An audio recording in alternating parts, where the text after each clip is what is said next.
Adriana, hi. Hey Ellen, How's it going? Excited to chat to you all today. all good. I am excited about this chat because it's been a while since I got to chat to someone who's so aligned with my principles and values and everything. So yeah, happy to be here.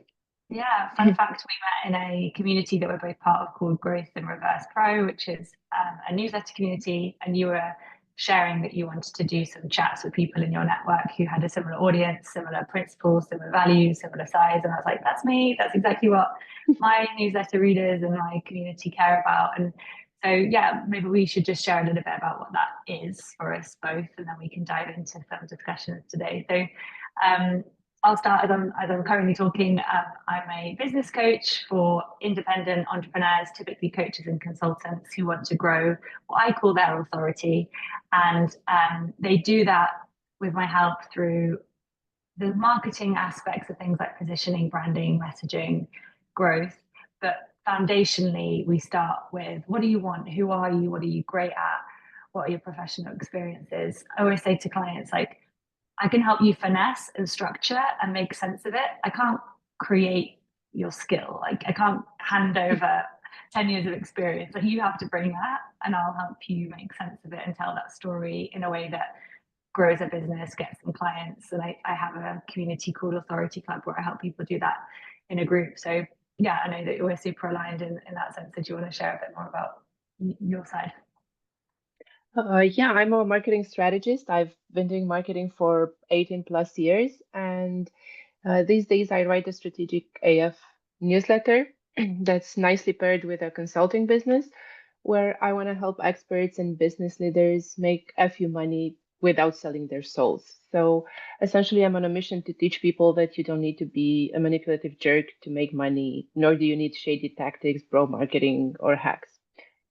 So yeah, this is me in a nutshell, teaching people how to make money and be able to live with themselves afterwards.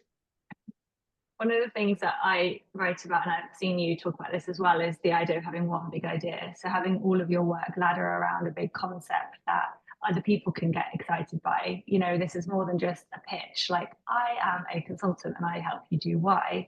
And it's more, I believe in X, you know, I believe in this principle, this thing in the world. And so you have created that in your business around this idea of no BS, FU money. I won't swear.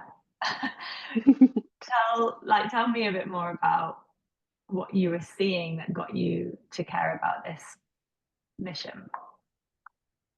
I actually started backwards. I have a master's degree and a bachelor's degree in communication and PR, and these are the mother load of manipulation. So it's not marketing, it's communication and PR. And essentially, I started studying this because I sensed early on that I have a knack for manipulation. And the trouble is that as I grew up, I realized how manipulation attempts made me feel when directed at me, and then I was someone who could spot them and avoid them. But what about the people who didn't have a knack for it or the formal education to go with it, you know? So I did a 180 and decided to teach people how to be great business leaders by nailing their strategy, not by trying the umpteenth trending hack. And this is something that I've built my big idea around because I've seen it done. I'm doing it myself. I know that it's possible, and I know there's a lot of people out there who have tried all the get rich quick schemes. They bought the courses that promise to get you to 10K months by working 10 minutes a day and so on. And I wanted to be the provider for the people who want to build a business they actually believe in, not something that they can grow to a certain degree and then sell. Mm-hmm. So yeah, The this is my big idea. right. What's yours? Yeah, I love it.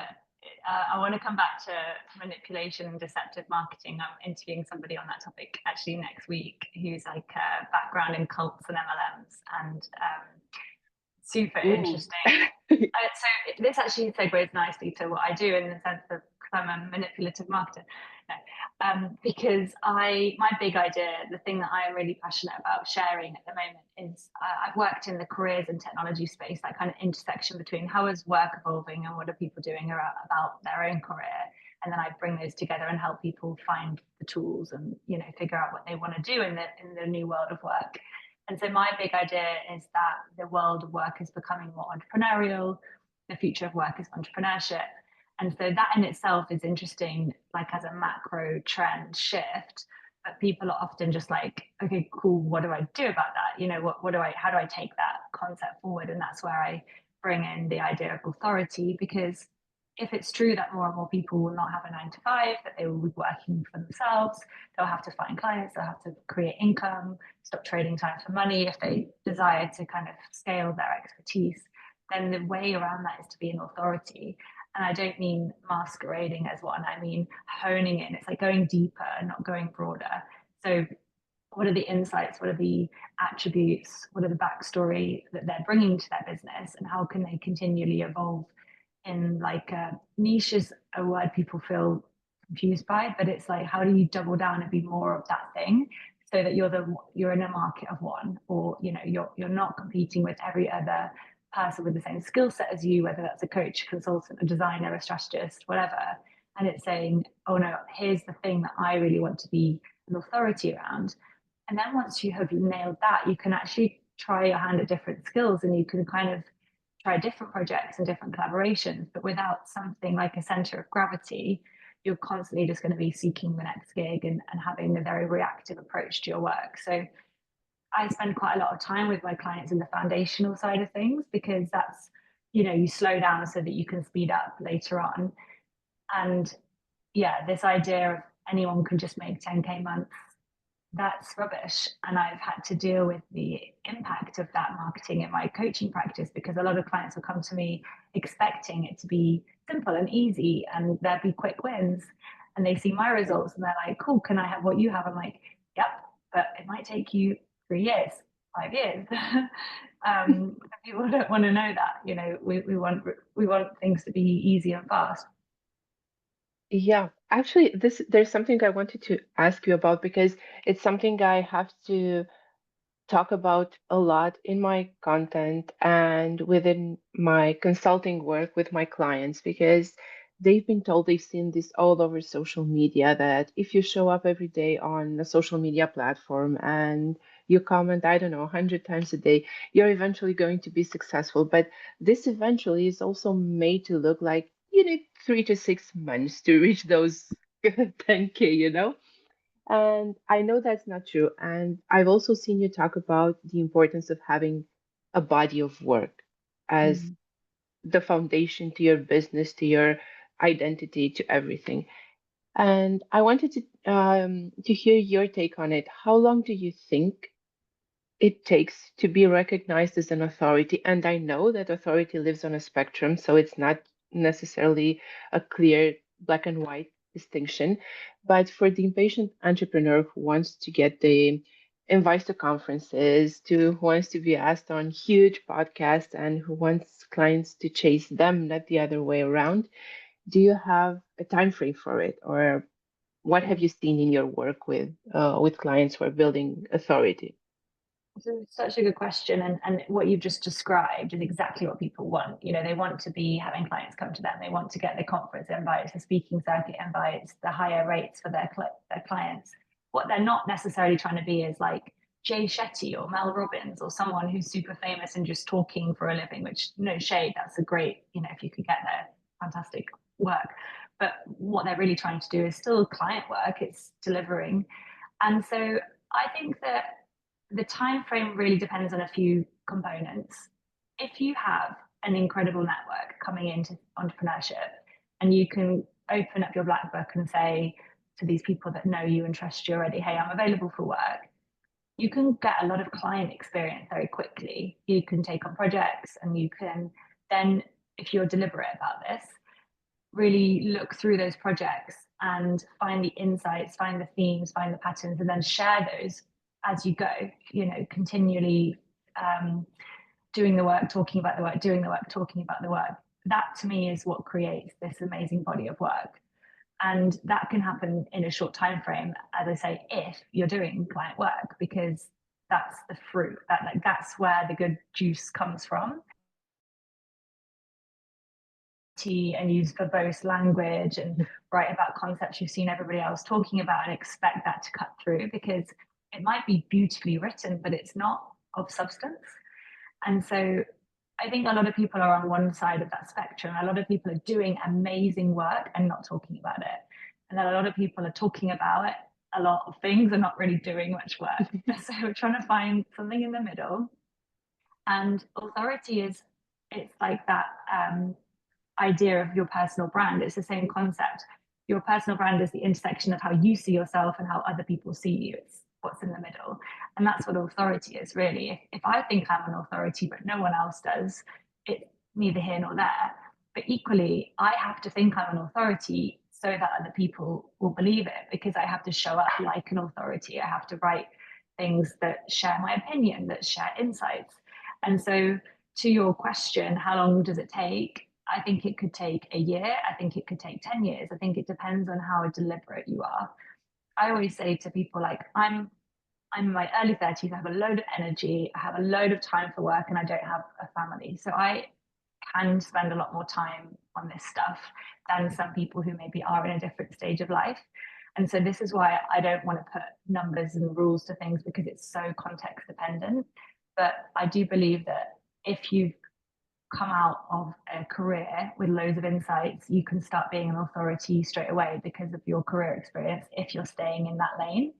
But a lot of people disregard their career of 10, 20 years and go, I'm going to be this. And then they create this new identity and this new persona. Yeah. And that's fine. I'm not saying you can't pivot. I'm a queen of pivots because I've, tried lots of different things in different forms. But what I've had is a through line of the same kind of areas of interest and skill. So point being, if you're going to pivot, expect to build again. Yeah.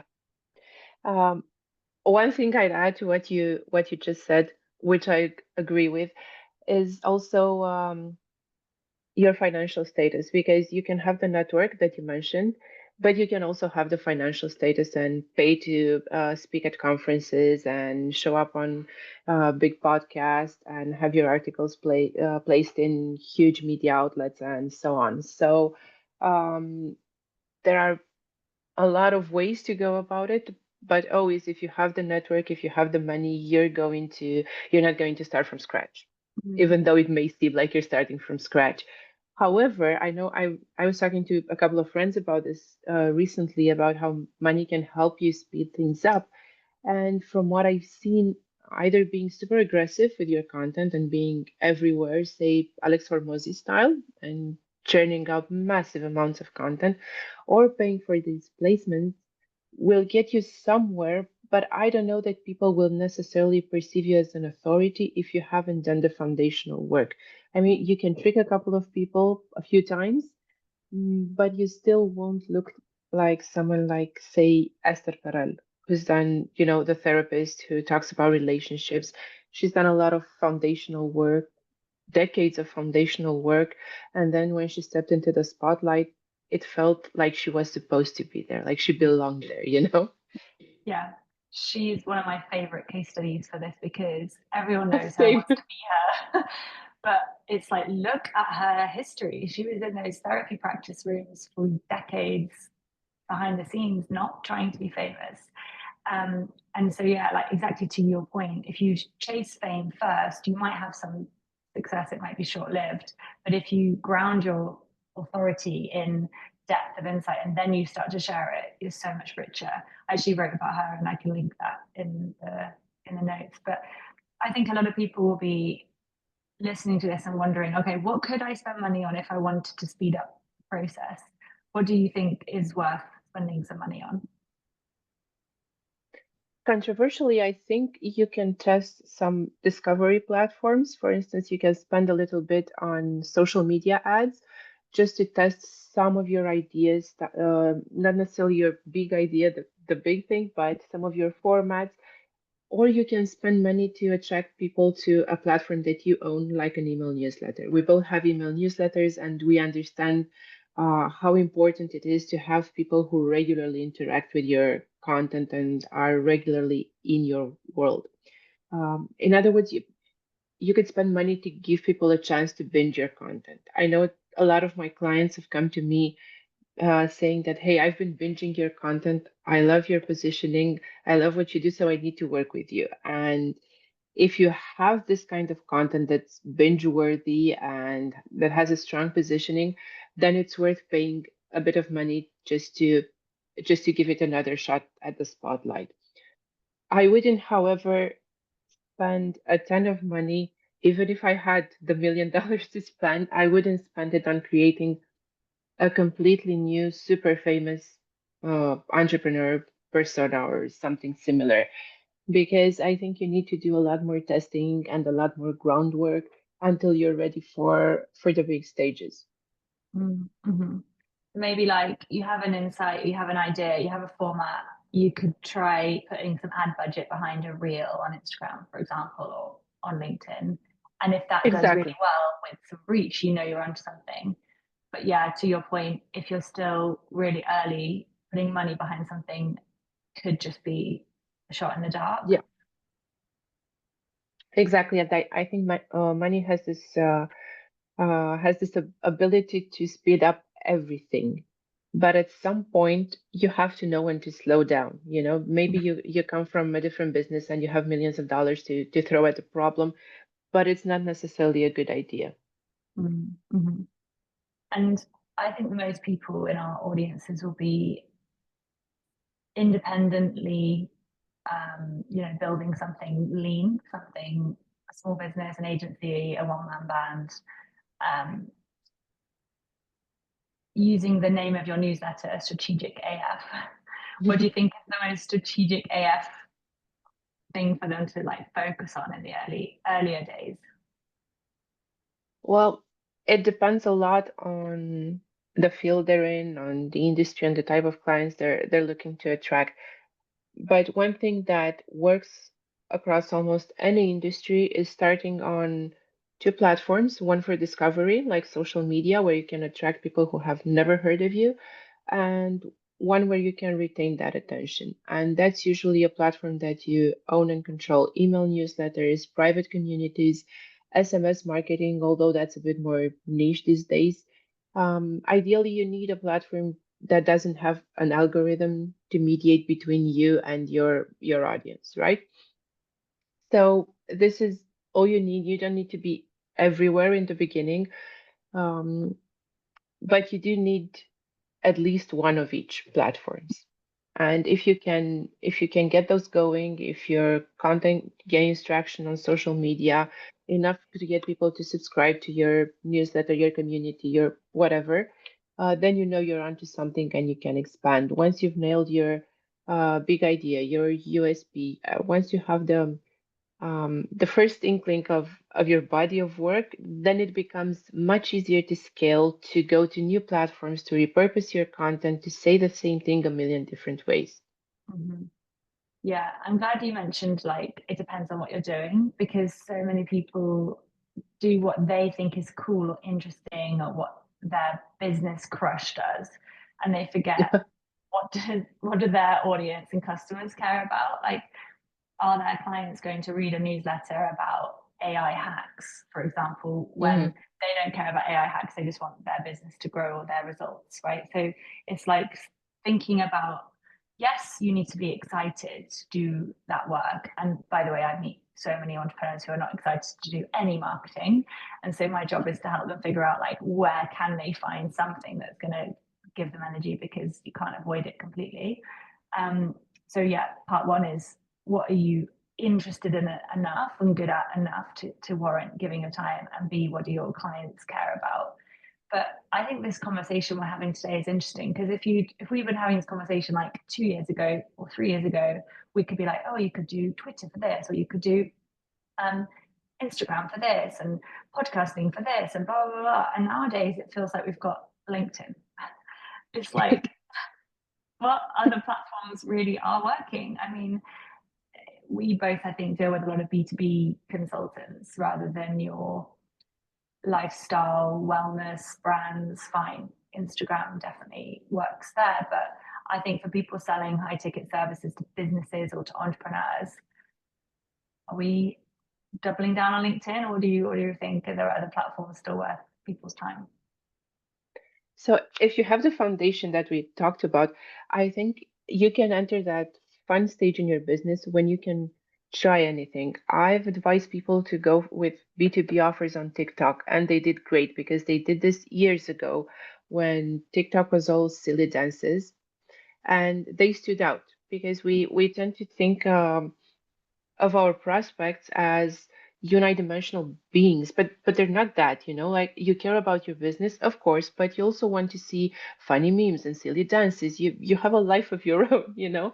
So it does this means that you don't compartmentalize your life, right? If you're doom scrolling before bed and you see an interesting business idea, maybe you're going to act upon it. You're not going to say, hey, this is my time to look at funny cats, so I won't engage with any business content.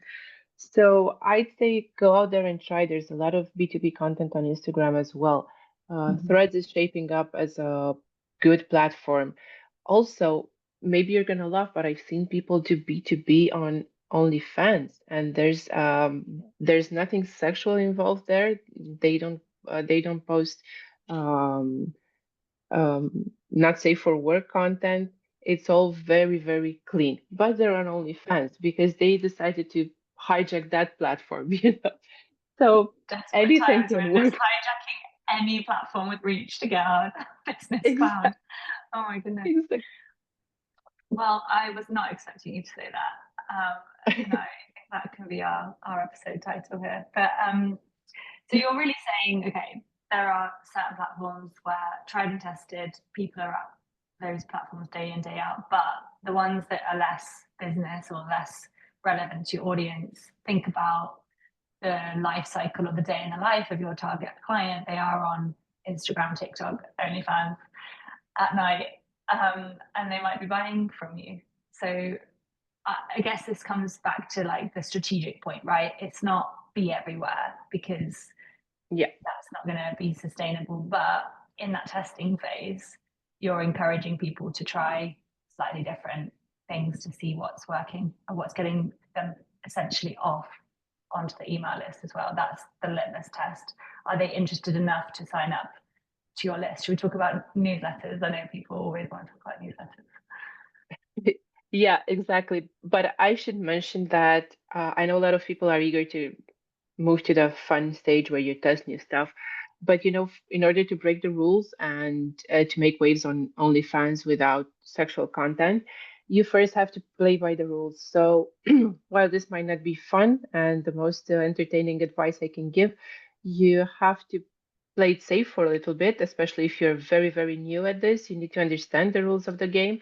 So maybe stick to what's traditional, at least for a couple of months, while you understand uh, how you can um, repurpose your content, where else it could fit, where you learn how to build engaging content, because engaging content is engaging content on any platform, sometimes irrespective of the algorithm. And then you can start experimenting. Interesting.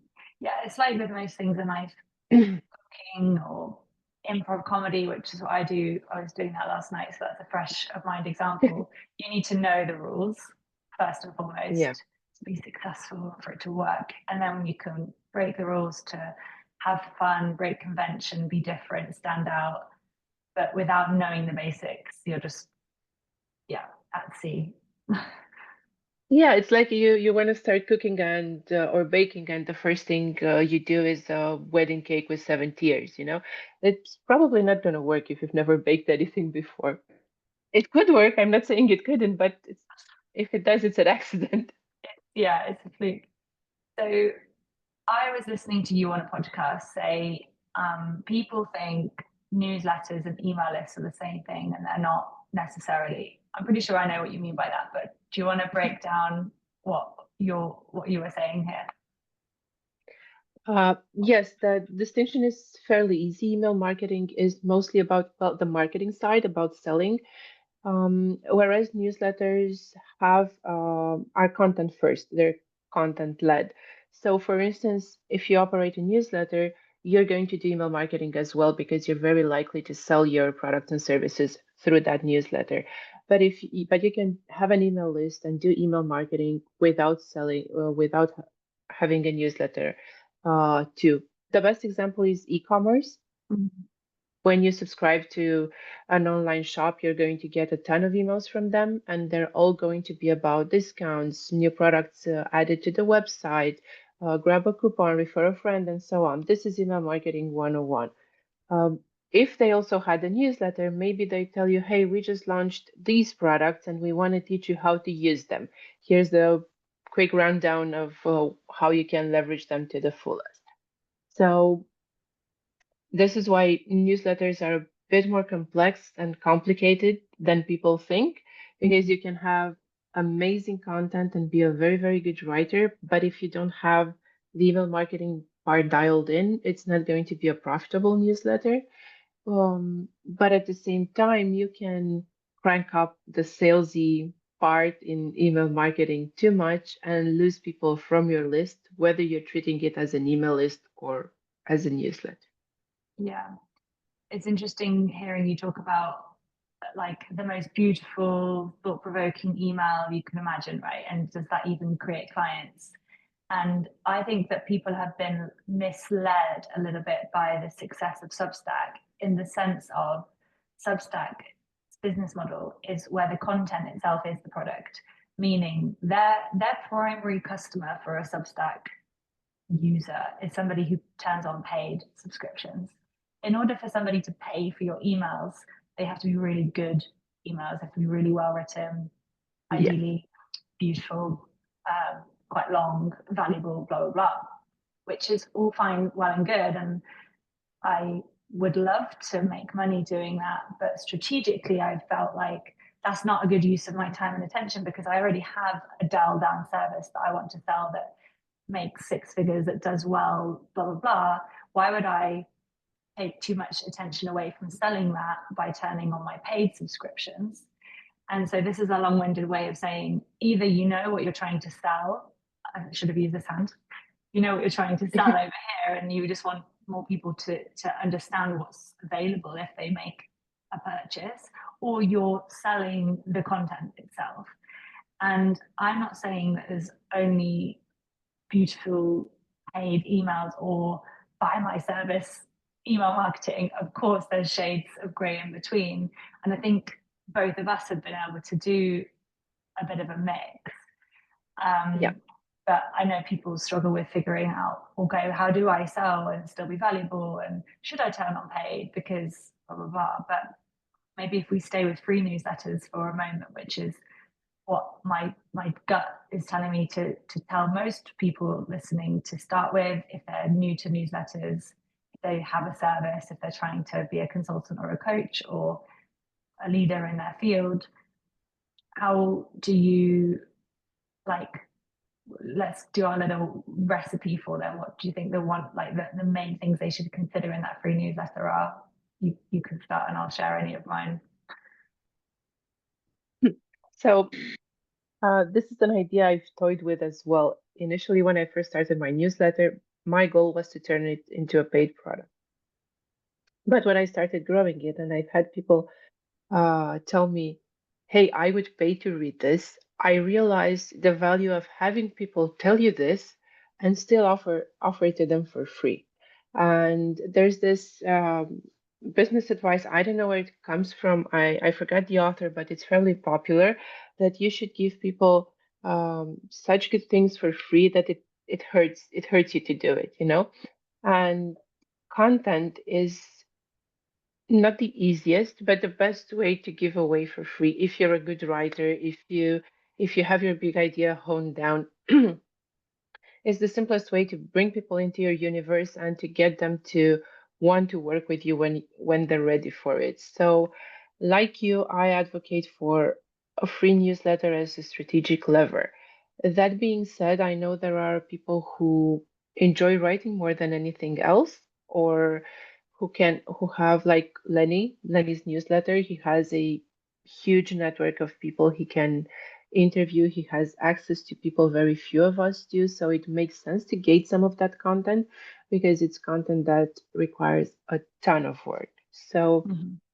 if I were on Substack, I think my strategy would be to give people the opportunity to pay, but only if they want to, like not gate any of the content. I know there are people who fall in love with someone's writing and they just want to support it, sort of like Patreon, but without Patreon.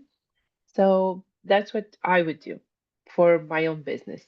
But I'm curious about your strategy because reading your emails, there are definitely emails I'd pay for to read, and yet they're free. I'm not complaining selfishly, but please tell me why. Interesting. It's something I've toyed with. There's a sense of like, you don't want to leave money on the table. And if enough people say, I would pay for this, and then you're not giving them an opportunity to, it's like, am I shooting myself in the foot? Why why I haven't turned it on is um, I think it's putting myself in the shoes of somebody who goes to subscribe to something and then is hit with the paywall. I'm like, it can feel a bit overwhelming. I'm in a fortunate position where I do enjoy writing. I do consistently create clients and I have enough income from what I already do that I don't need it. But I think there is a world where, like, to your point, you have it as an optional thing or you tie it in. And I should stop saying you because you've asked me. I could tie it in with an add-on service, meaning a paid subscription also gets you a call with me a quarter or whatever. I'd need to do the math on that. But point being, there could be a kind of a leverage there. The other factor for me is bouncing between platforms. So I'm not like Substack through and through. I think had I stayed on the platform, I left in 2022 and came back this year. Had I stayed, I'm sure my strategy would have been more dialed down and I probably would have figured that out. But what I did instead is I went to a email marketing platform where I learned all about sequences, automations, segmentation. I've launched and sold group programs, so I've learned a different skill set that's probably made my business. I'm not saying more money. It's not just about money, but it's given me a different angle to what I do. So yeah, we'll see. I think the newsletter world, you were mentioning this, you have a product in your newsletter in the sense that you're giving a lot of advice, you're giving a lot away for free, and you have sponsors for your newsletter, meaning that your newsletter in a way is your product. I know people can they can also work with you one-on-one or in an agency environment if they want, but you are building the thing where the product is also contained within that feed. And I think the same could apply for me. I have a second newsletter called Monday Mornings, which is about the future of work. Not I'm not at Lenny's standard, but I know that feeling of like, it took me a lot of time to get this guest up to do the research, to do the call, to write up the interview. A lot of people think you just write up the transcripts. Like, you do a lot of maneuvering to make that transcript as like accessible and interesting as possible. Not that you changed what they said, but point being, I could definitely start charging for one, if not both, of my newsletters in the next year and just test out perhaps. So if that all goes tits up, I'll be like, Adriana told me. Yeah, it's honestly what I like most about the kind of business we're running, that you can add new revenue streams. And I believe that when you run a very small business, a micro business, not necessarily in terms of revenue, but in terms of how many people are involved in it, there's a certain seasonality to it, right? Like the consulting clients are going to come maybe during January and September. I'm just spitballing here. Whereas you can sell more ads in December, where people have to churn out the remains of their budget, right? And I think it's very important to add as many of these revenue streams as possible to get to some semblance of an MRR, although I believe for what we do, MRR isn't something we should be focused on because it's really not real. It's not a thing.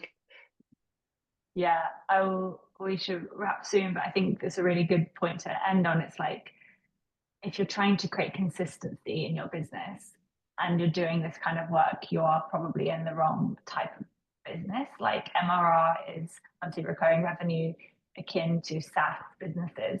Even a community, like I now have 20 to 30 people paying me to stay as part of this membership.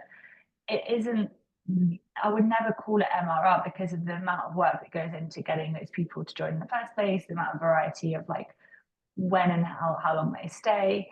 And so if that's your sole product, if that's the only thing you're doing, I can see how you can kind of go, actually, yeah, I can predict this a little bit more. But if you're trying to do some consulting, some speaking, some newsletter products, some sponsorships, it goes out the window. And I think a lot of people would prefer that because they have a little bit more variety and interest. So